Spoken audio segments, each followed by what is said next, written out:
74 से आज कर्मचारी हम नहीं बढ़ा पाए, रोजगार हम नहीं बढ़ा पाए। तकनीक हम बढ़ाने का दावा करते हैं, लेकिन उस तकनीक से लोगों को रोजगार की वृद्धि कितनी हुई है हम नहीं बता पाए। रेलवे का इतिहास रहा है मान्यवर कि रेलवे ने देश की तरक्की में अपनी महत्वपूर्ण भूमिका निभाई है, रेलवे ने देश के विकास में अपनी महत्वपूर्ण भूमिका निभाई है। लेकिन उस रेलवे के साथ आज सरकार क्या कर रही है, इसके बारे में हमें गंभीरतापूर्वक विचार करना पड़ेगा। माननीय मंत्री जी यहां पर बैठे हैं। अभी पिछले कुछ दिनों पहले कहा गया साहब 150 ट्रेनें निजी हाथों में दी जाएंगी, 50 प्लेटफॉर्म निजी हाथों में दिया जाएगा।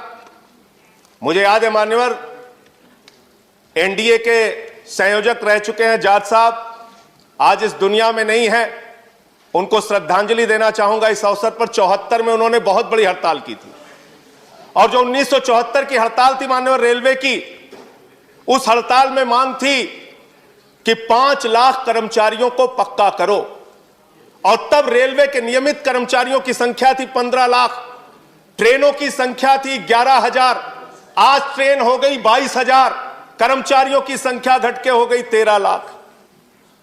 74 से आज कर्मचारी हम नहीं बढ़ा पाए, रोजगार हम नहीं बढ़ा पाए। तकनीक हम बढ़ाने का दावा करते हैं, लेकिन उस तकनीक से लोगों को रोजगार की वृद्धि कितनी हुई है हम नहीं बता पाए। निश्चित रूप से दुर्घटनाओं का जिक्र अभी हुआ, उसमें कुछ कमी आई है, अच्छी बात है, लेकिन ये सब कुछ निजी हाथों में करने पर आमादा क्यों रहते हैं आप? सब कुछ बेचने के लिए तैयार क्यों रहती है सरकार? कभी कहते हैं एयरपोर्ट बेच देंगे, कभी कहते हैं सेल बेच देंगे, कभी कहते हैं कोल बेच देंगे। अभी मान्यवर यस बैंक का घोटाला हुआ, लाखों लोगों के पैसे डूब गए, और उस समय सरकार का तर्क आया क्या करे साहब, ये तो निजी बैंक है, तो जो सरकारी रहता है उसको आप निजी कर देते हैं, और जब निजी हो जाता है तो कह देते हैं ये तो निजी बैंक है, हम क्या करें? ये किस प्रकार की दोहरी व्यवस्था है? ये किस प्रकार से हमारी सरकार की सोच है? सारी कंपनियों को, सारी चीजों को बेचने की जो हमारी परंपरा है, उसको उस पे सरकार को रोक लगानी चाहिए। 2-3 पॉइंट मान्यवर और कह के अपनी बात को खत्म करूंगा। आउटसोर्सिंग एक शब्द है, हर चीज को आउटसोर्सिंग करना है। आउटसोर्सिंग कितना बड़ा घोटाला है और कितना बड़ा एक कर्मचारियों के साथ धोखा है, इसके बारे में भी सरकार को विचार करना चाहिए। ठेके पे आप सब कुछ दे देते हैं, सफाई से लेके सब कुछ आप ठेके पे दे देते हैं, और जो कर्मचारी काम करते हैं उन कर्मचारियों से ज्यादा तनख्वाह पे दस्तखत करा के कम तनख्वाह दी जाती है।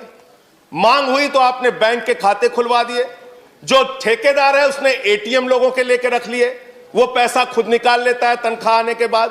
तो मेरा ये कहना है, ये एक आउटसोर्सिंग का जो नाम देके सारी चीजों को आप बाहरी व्यवस्था को निजी हाथों में देने का काम करते हैं, वो कर्मचारियों के साथ, ठेका मजदूरों के साथ एक बहुत बड़ा शोषण है।